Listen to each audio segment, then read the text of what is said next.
The fire's glow cast flickering light into the darkness, and there, within its warm halo, appeared the face of an old friend.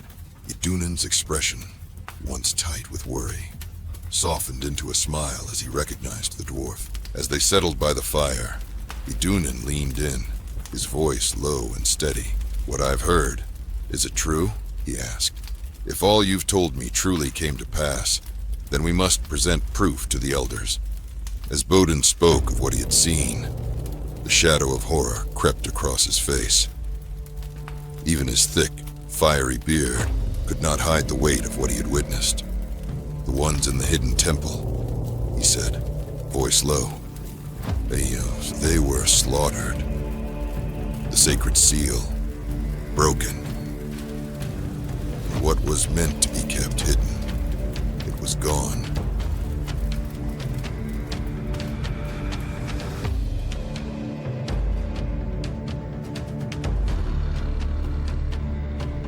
Idunan stared at him, stunned, his breath catching in his throat.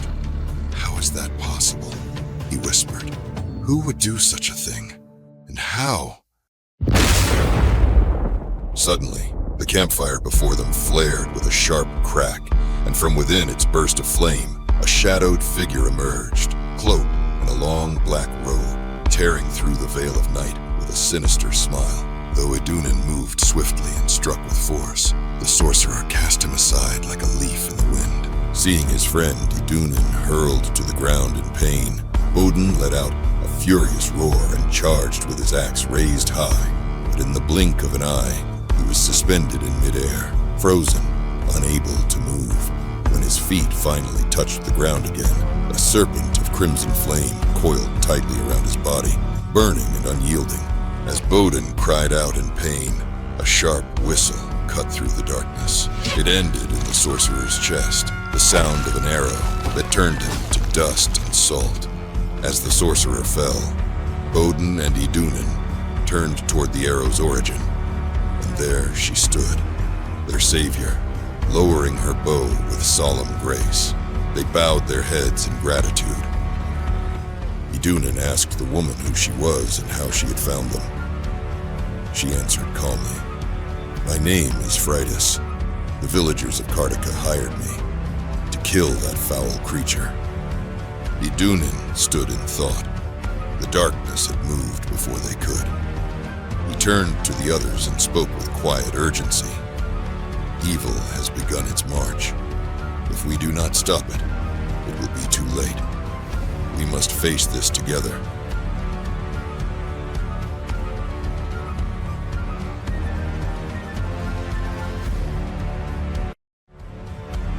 In a secluded corner of the city, Lord Callan was speaking with a cloaked stranger.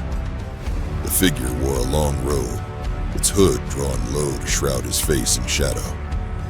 He spoke with unease, reminding Lord Callan to keep his promise once the task was done.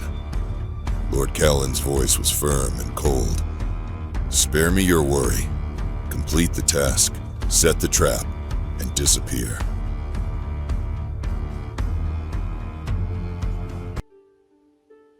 Chedwick stepped quietly into Eric's chamber, offering a soft apology for the tension that had passed between them. Eric received it with calm composure, nodding.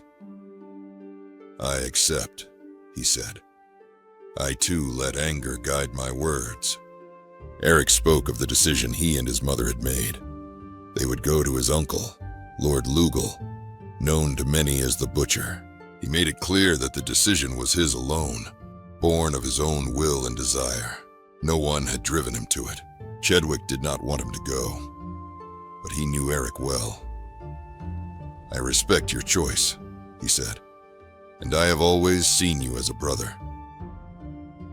"I know how you feel, brother," Eric said, "but I must walk my own path. Just know, whatever comes, what we share will never change."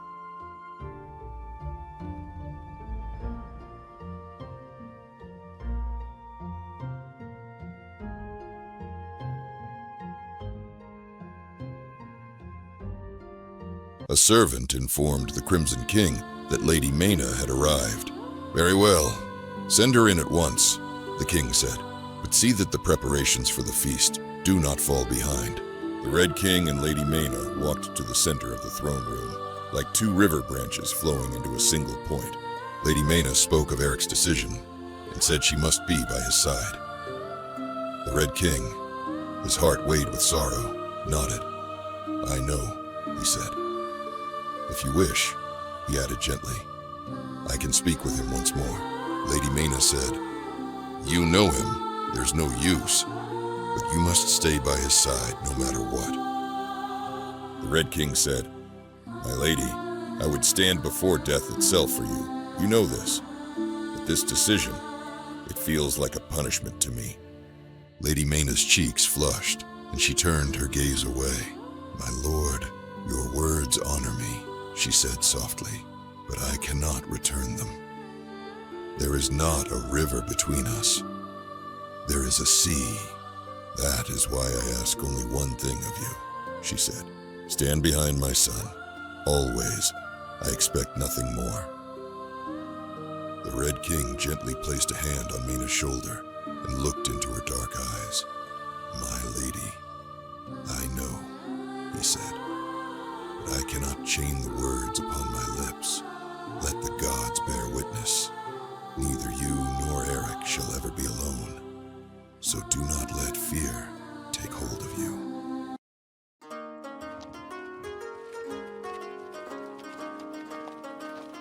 After completing their task, Harmond and Nicholas made their way toward the northernmost stronghold, Tatroth, the Rangers' training fortress, known also as the Shadow of the King.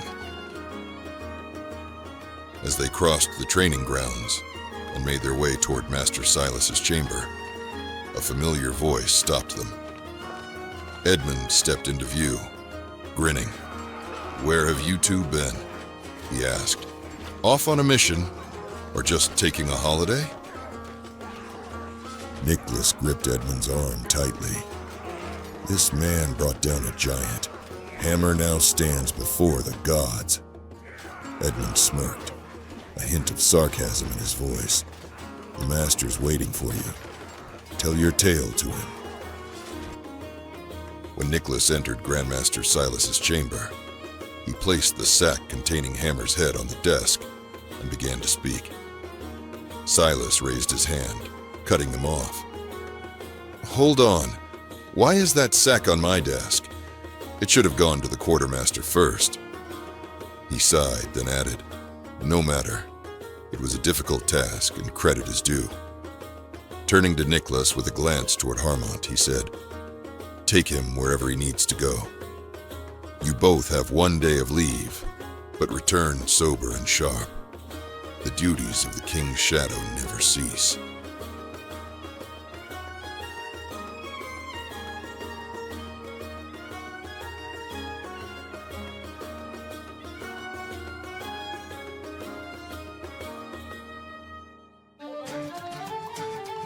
Laura was filled with stress and longing as Harmond's return grew late. Her superior, Kubaru, tried to calm her nerves with lighthearted jokes. As Kubar continued speaking, 2 figures appeared at the entrance of the tavern, tall, cloaked, and mysterious. The men moved through the crowd, and Laura's pupils widened, her breath catching with sudden excitement. The 2 approaching with steady, deliberate steps were none other than Harmond and Nicholas. When Harmond reached Laura, he pulled her into his arms. Nicholas, glad to see his friend reunited with the woman he loved, didn't wish to intrude. Smiling, he said, "I can't stand you two. I'm leaving."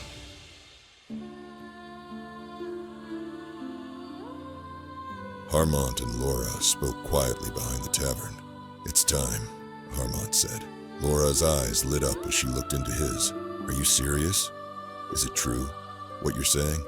"Yes, my love," he replied. "The time has come. Tomorrow night I'll speak with the master and tell him I wish to leave." Laura's heart pounded with joy and disbelief, though the King's Shadow was a lifelong vow. Harmond's bloodline and the fact that he had worked twice as hard as any other had earned him the right to be the exception. In that brief moment of doubt, as Laura whispered, "Is this truly happening?" Harmont cupped her face gently in his hands and said, "Yes, my love, it is.